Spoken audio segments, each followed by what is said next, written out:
And we're back for the top 16. Told you it was going to be a short break. Yes, we are going to be having our top 16 feature match for this round, which is going to be two decks you might not have expected. We have got Tom Rose back on with his Burning Abyss Sekka, Sekka's Light. I think he's calling it Dante's Cat.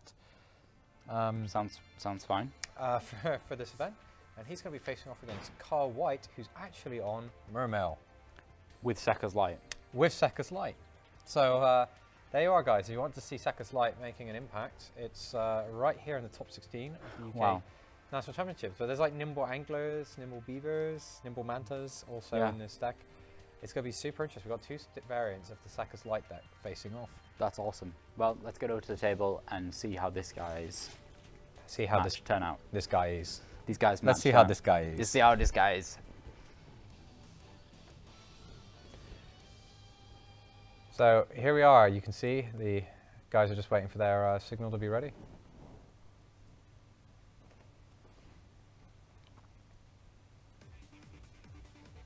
And then we'll get straight into it.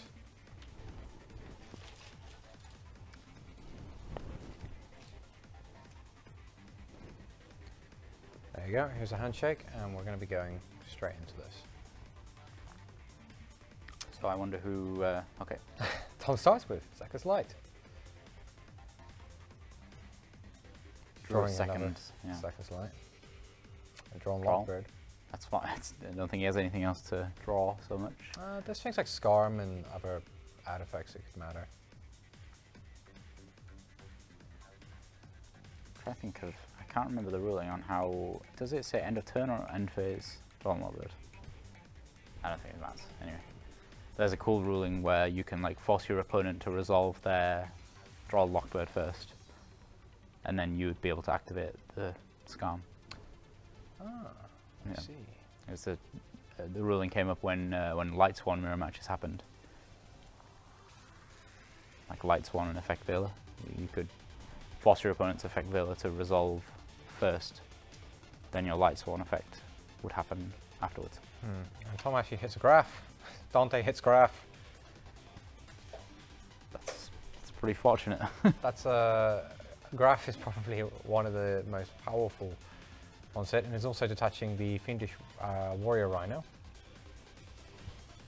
which cannot send Diablos Darkest Diablos Lord of the Lair to the graveyard. Just for record, it cannot do that.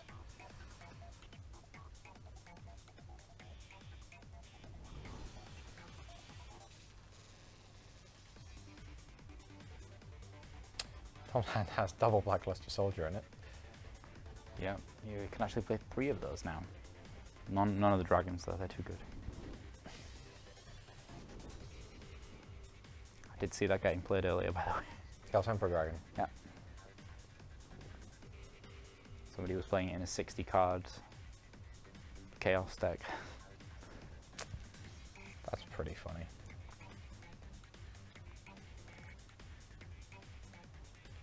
You see, sir?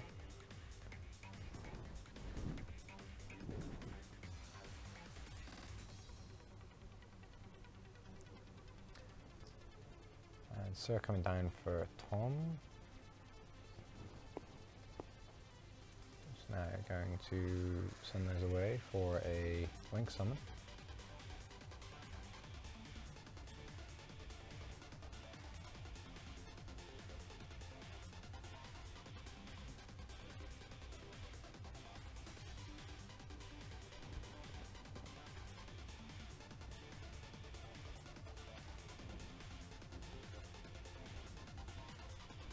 DD Crow being played. That's pretty nice. That's going to help with that. Gets rid of the Seer. That's going to be that's pretty huge. Yeah, that is. That's a Draw and Lockbird and a DD Crow from Kyle.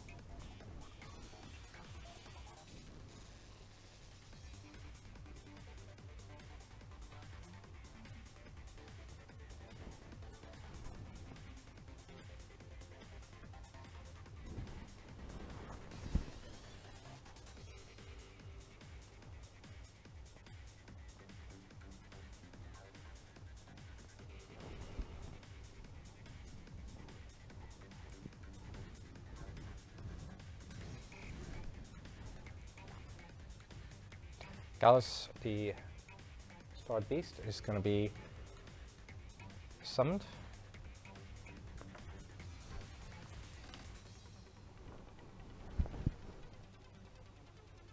Sends a Libic to the graveyard to get special summon to the field.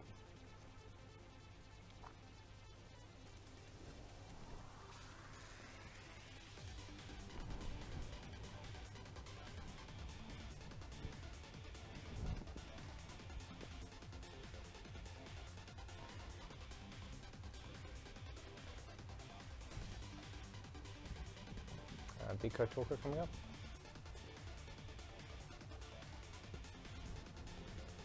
Deco Talker's got very different backup in this match than he did in the last one.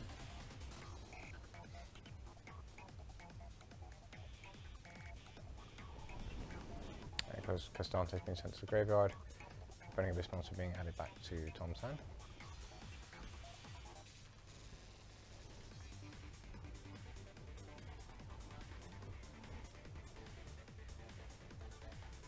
Passes play over to Kyle.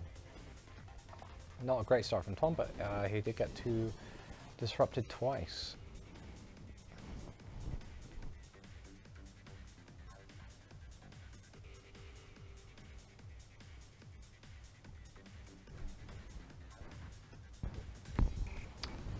And we are going to see the start of the Mermail shenanigans. Neptibus, the Atlantean Prince, being the first card, sending Atlantean Dragoons to the graveyard. And then that's going to allow Carl to do some searching.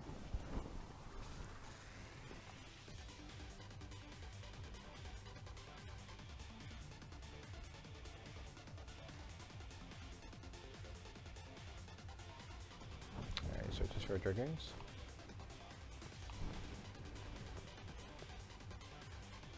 And also adds Moon Glacier to his hand.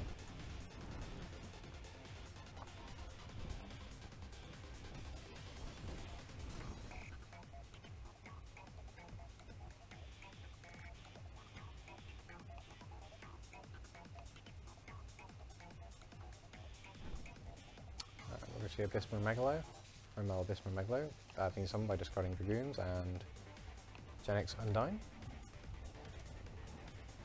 That is going to trigger the Atlantean Dragoons.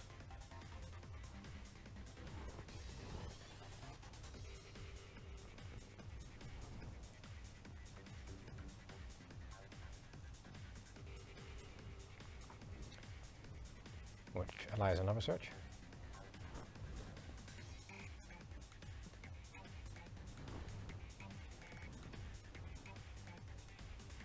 And that is another Neptibus.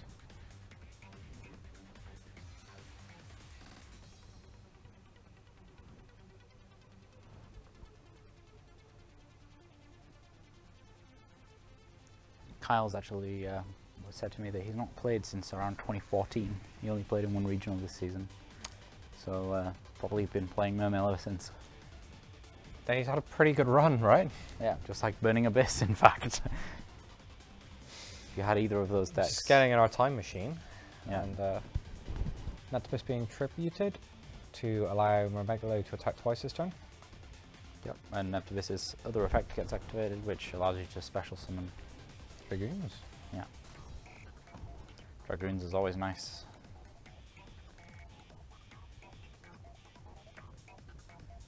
My favourite use of Dragoons is always if you could get him under an Abyss Dweller and use Abyss Dweller's effect, you could get Dragoons to trigger again. Which was real nice. Yep, and Tom's going to be taking 100 damage here and then followed up by another 2400 from Mermegalo.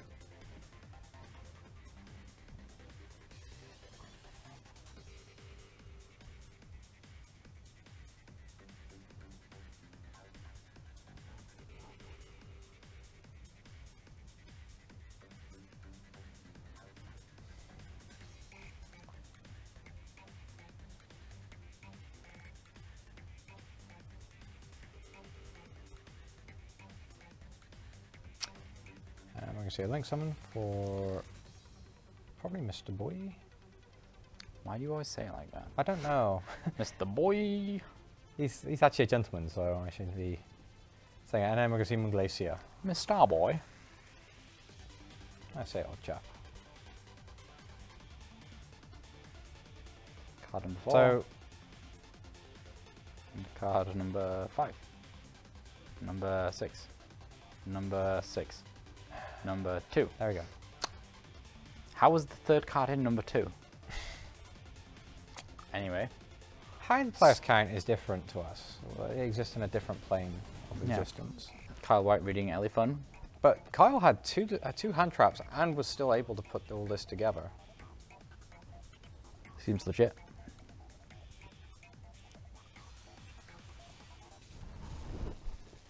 And Tom drawing John Lockbird now. Seems inconvenient. Well, he's got the Second's Light to correct that. Yeah. So yeah, it is inconvenient. Let's put it back. It's like, that's not the draw I was looking for, so let's go fish. Kyle yet to see any of his Second's Lights. It's a draw and Lockbird again. Oh wow, that's highly ironic. That's unfortunate. Another Second's Light. And we can see the stats, yeah, as you mentioned, Carl only playing 1 tournament this season. Tom, on the other hand, playing 20. That's impressive with 106 wins.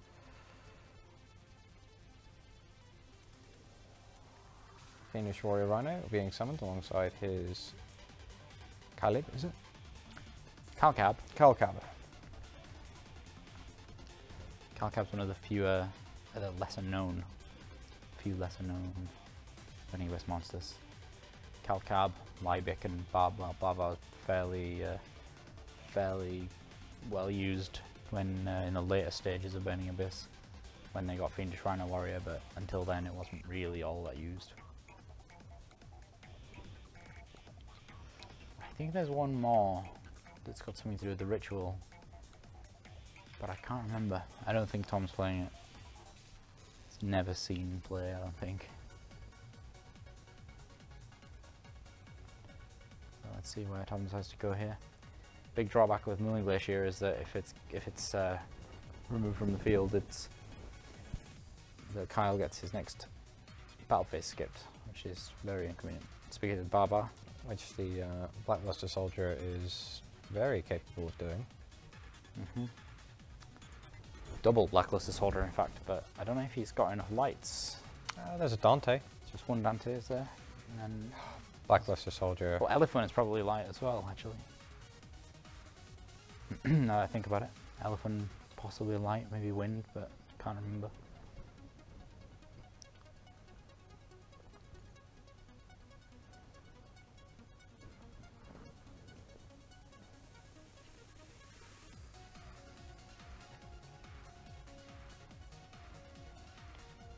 Tom going searching. Likely for Scam. Having a quick read of Moon Glacier. Farfa? Banish Moon Glacier. Oh, that's cool. So yeah, he... Tom can put a lot of damage in this turn if he brings up the Blackluster Soldier, because it can attack the Mr. Boy, and then it can make a direct attack. And then he can also hit with the Dante. Yeah, that's quite a lot of damage. If he could summon both Blackluster Soldiers, I think that would be game. Well, we know he's got one light monster.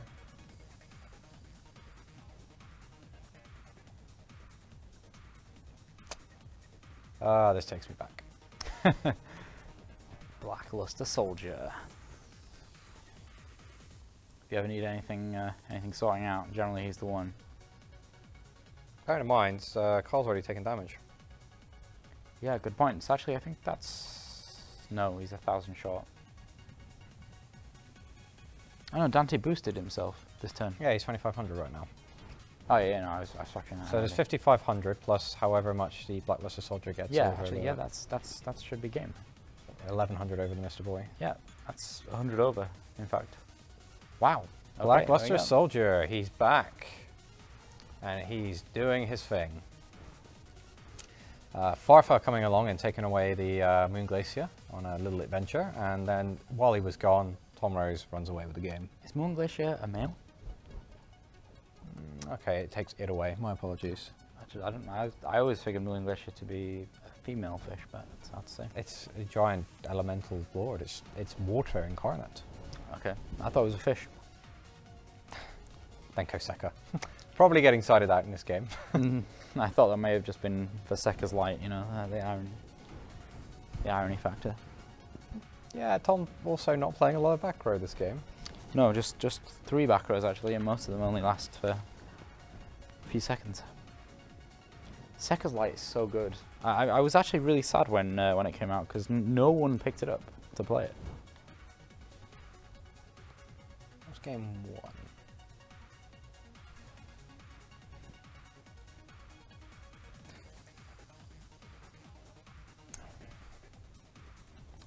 Yeah. Yeah, there's an additional DD Crow in Kyle's side deck that he could be pulling up. Not a lot in here for the Burning Abyss match, but as he's playing a heavy water deck, Abyss Dweller naturally gets the job done. If he's playing it, of course. Oh, it must be. Surely. He's not. Wow. That's actually quite shocking. I guess when your extra monster zone is so precious now, it just couldn't afford to do it. But he does play Galaxy Tomahawk and Red Eyes Flare Metal Dragon. Yeah, I can't believe he's not playing that. I feel like I just heard a part of your soul die. Well, yeah. I mean, the best play and one of the great plays in that deck was to get the Dragoons underneath of the Abyss Dweller, because then you could it's all about using Dragoons as much as possible. Yeah, I see what you're saying. But either way, there's going to be a Seka's Light build in the top 8 of this tournament. That's true, yeah. So that has to be probably one of the more unique results based on what I've seen from the National Championships. Yeah, Seka's Light must be going up in price after this match. I think it's definitely going up in people's estimations.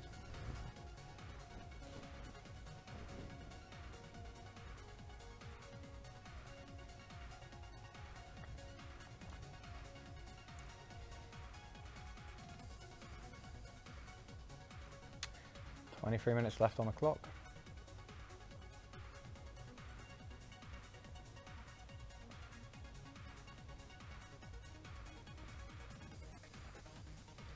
Tom does open with the Seka's Light again. That's always pretty strong.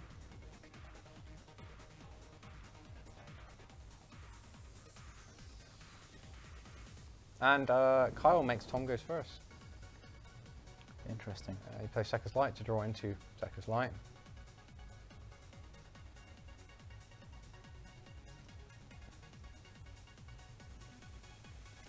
Fairytale Snow getting sent back to the deck. Yeah, don't need that yet. Yeah, Tom did start with things right away. Oh, we do see that Kyle also started with a Seka's Light. It's Ash Blossom and Draw and Lockbird available for Tom. Nimble Angler as well for Kyle White.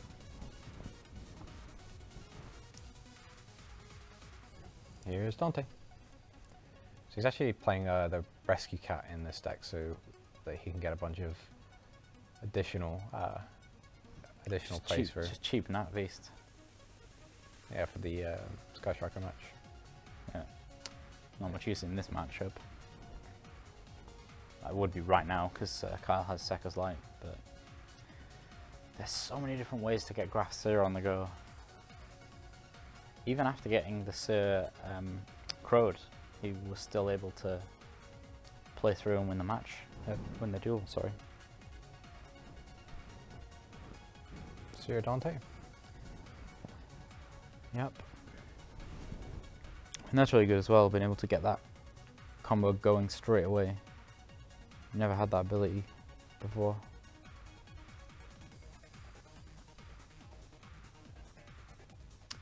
And there's a Mermaid. Discarding Seer.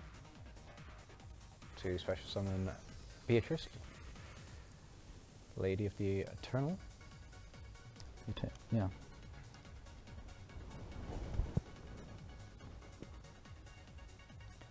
We've not yet seen Dante Pilgrim. He is playing it, isn't he? Oh yeah, Tom is playing it. Big Dante.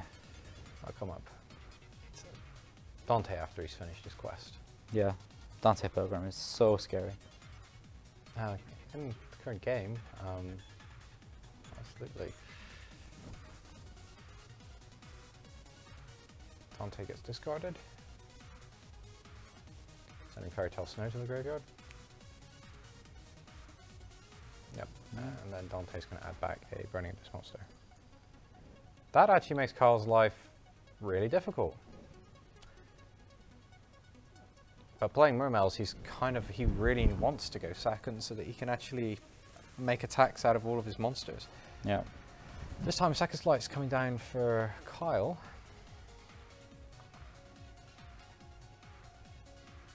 And then Drawn Lockbird being used this time against Kyle. Just exactly like last game. It's just a reverse.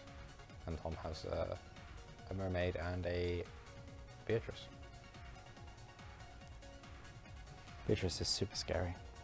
Beatrice is really good. She allows a lot of crazy combos. Because you can send any card from your deck to the graveyard. It's the same as like Curious Lightsworn. Like you can go up to Griffin, set that card immediately. Yeah. It's really fascinating to see that Thomas Rose has been able to play Burning Abyss once again. To get all the way to this top 16. I'd be curious to see after this event if he'd still take it to the WCQ. Yeah.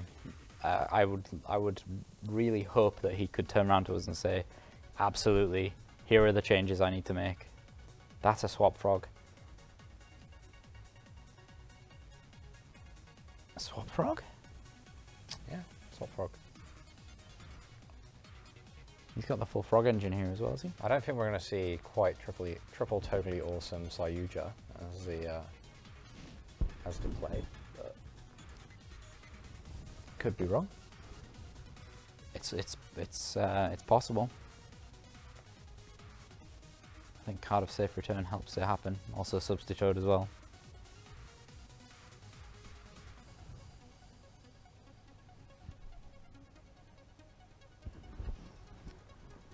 So I'm here trying to figure out if he wants to trigger the Fairy Tale Snow right now.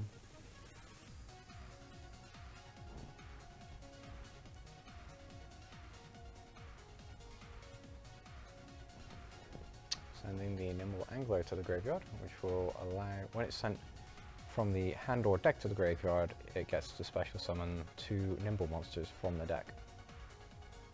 It's pretty strong.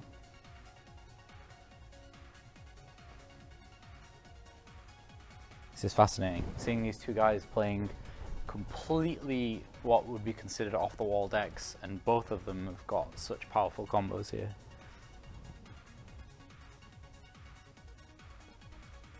They must have confused their opponents all the way to the top cut here.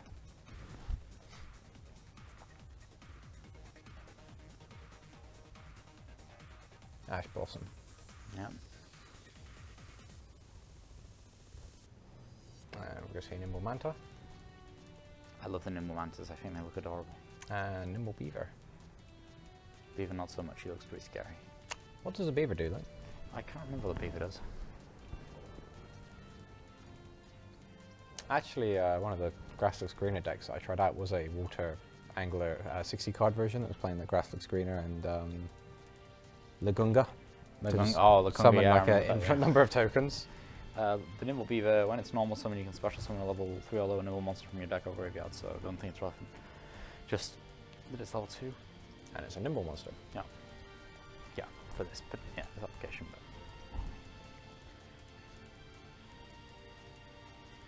And the folks coming back again.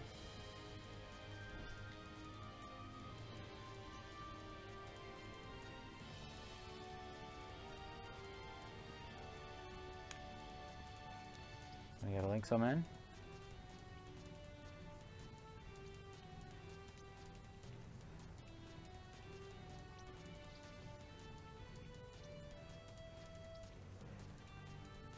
Nightmare Service.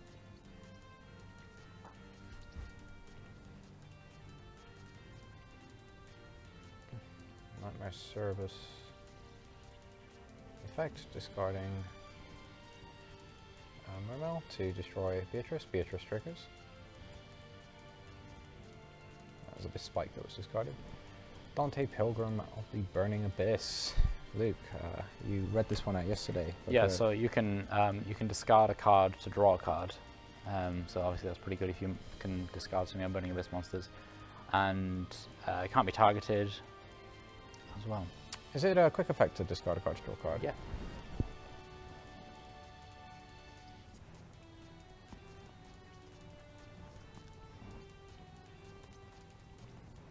Yeah, so it can't be targeted. You can send a Burning Abyss monster to draw a card. And if it's destroyed, or if it's sent to the graveyard of your opponent's card effect, you can send a random card from your opponent's hand to the graveyard. So it's pretty annoying to deal with. It's pretty annoying if it's on the field. It's just pretty annoying in general. This is definitely numbers that you can have this time. It leaves a Blackluster Soldier in Tom's hand. That's pretty strong. And Sekka's Light and Sir both do something in the grave, so that's pretty convenient. Yeah. He's going to get back Graf. Graf's going to pop. And then he's going to go and probably get Farfa. Farfa's going to pop itself as well, and then get rid of the Moon Glacier. Just a guess. Yeah, I think Carl is inquiring, why is it destroyed? Because you control Burning Abyss monster, he's like, actually I control the Mermaid as well. And there's Farfa. Farfa takes out the Moon Glacier. Yeah, likely the Moon Glacier. And then Kyle's going to lose a battle phase. Yeah, it's actually his next battle phase as well, so it's... Not this one. Not this one. It'd be kind of okay if it was this one, but it's actually worse having something in the future being taken away from you. That's one of the biggest drawbacks of the elemental ones, right? Yeah. Yeah, in fact, the And biggest problem I was having trying to make an elemental saber deck. And Kyle's still under draw on Lockbird.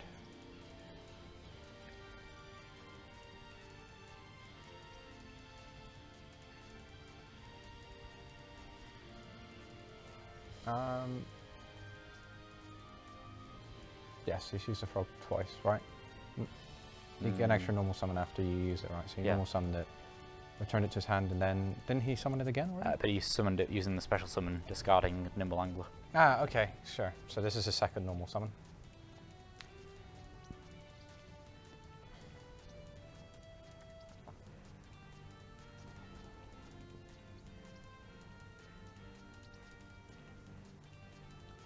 Frog summon. That's some frogs. So because of the Forbidden Card Tournament, I think we're probably quite far behind the main event, so we're going to be able to get straight into the top 8 after this. Which is pretty cool. Yeah, and Tom bringing up Fairy Tale Snow at this point to make sure there's no totally awesome play. Well, actually, probably worried about something like Topological Bomber Dragon or Crazy Link 4. But Topological Bomber not actually an option. Borrowload or something. Yeah, it's so huge. Take Dante. Yeah, Borrowload Dragon would have been really good. Yeah, you can take your opponent Dante without targeting it, so. Yeah, oh, DD Crow being used, so Snow's going to have to be chained again.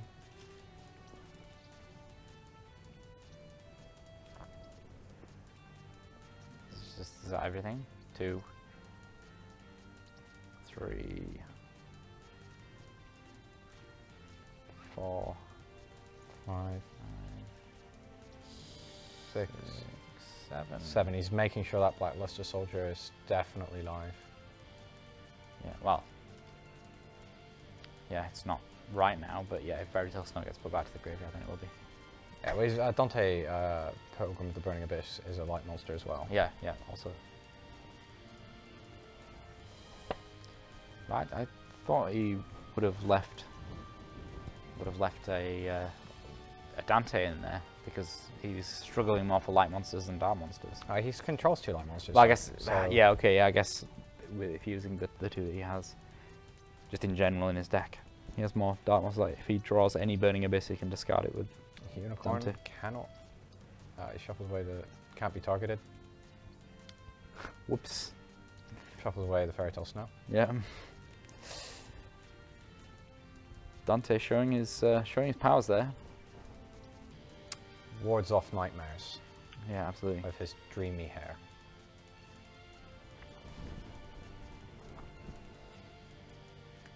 While he's listening to Virgil's rock music. And Farfa returns the Moon Glacier.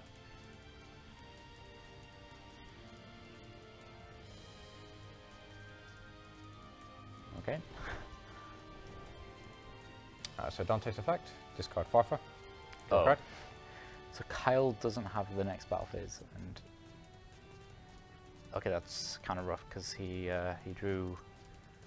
I can never say its name. The Sarvarius. Yeah, Sarvius, the Ancient and Ascended. Yeah. So the hand trap that stops targeting. Not that he needs that for Dante. No. But he also now doesn't have a light monster in his graveyard either.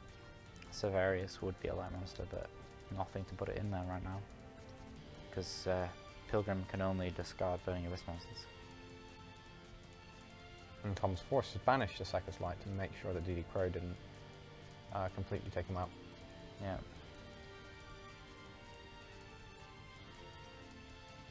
And he ships a turn. Yeah, so Kyle doesn't have a battle phase right now, if I remember correctly. Yeah, I think because Moon Glacier just says when it leaves the field.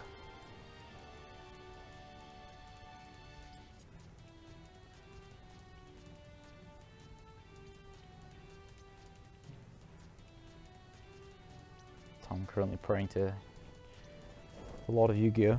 Asking for a light monster off the top of his deck. He needs a light monster in the graveyard.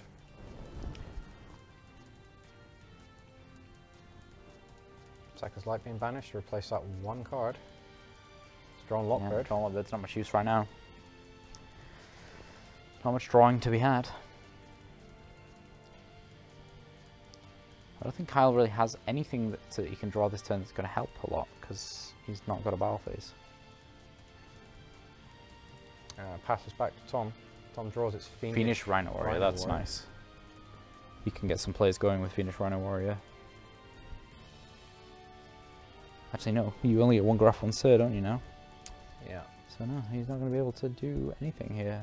May have to just use Fiendish Rhino Warrior to send Farfa. Or potentially link summon. Yeah. And that gives him his light in the graveyard. Cerberus.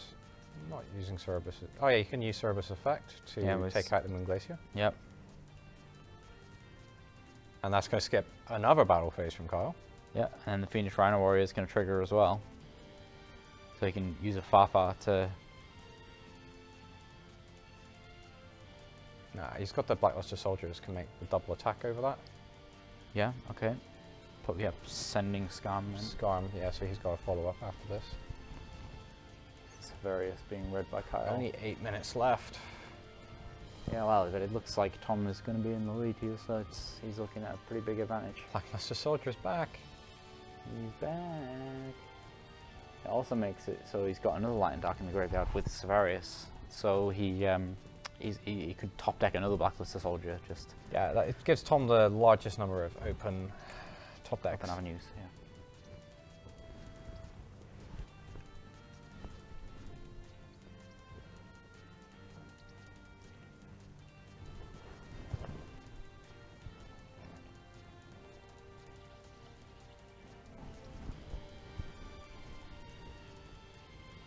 And Torkai being added from the Scarm. Play passes back to Kyle. Kyle draws. Sackers Light off the top. Wow. Alright, he's got 2 more chances.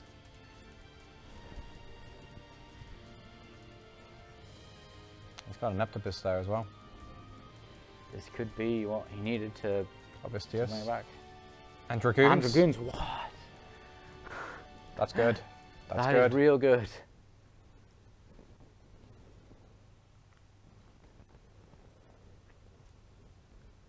He's just thinking to himself exactly how he wants to do this now. Gets Gund. And Diva. Diva. It looks like a Duelist Saga Diva. There's Deep Sea Diva. Oh, so good. We may see Trishula. We already established Trishula's not in the extra deck. No, we established that last game. But if you want to break my heart again, then that's fine. What? My bad, Luke. I'm sorry, but I feel like you just have to be told the truth. That's alright. So Neptibus.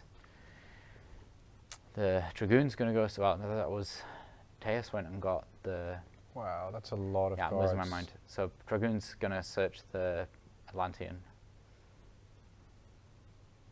And then Neptibus able to get the Mermail. I think.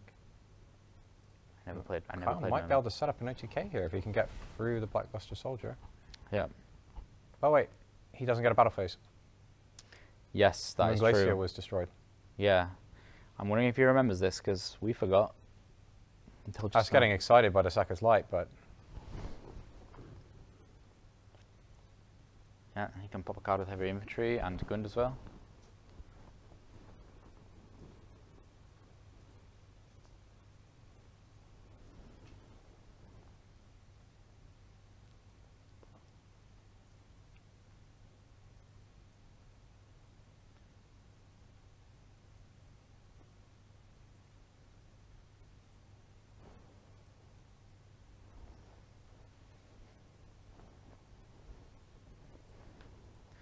And Tom gets to draw. Gallus. Is it Tour Guide? Oh, is the other card Gallus, is it? Yeah.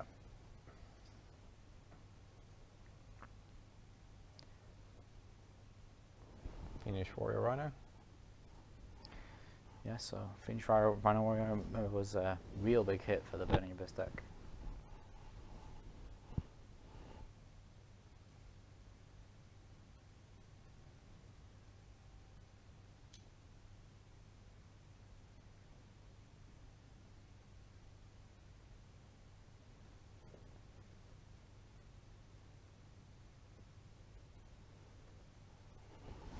Yep, so I've just been told we are the last table, so... And we're going straight into the top 8 after this? Yeah, well, we'll have to... Yeah, we'll have a very short turnaround.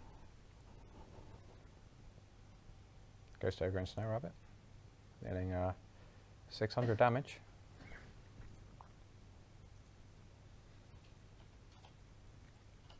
He's got 900 on the Barber as well in the deck, once she can send the Fiendish Warrior Rhino. Yeah. Tom's nodding his head, making me think he's got something. I mean, Neptibus is on not a lot of attack points. He's on 800 attack points. Well, plus the Mistar Boy, but... It's Link 4. Borrowload Dragon. Yeah, surely Borrowload can just take away all of the nice things. Barber, probably.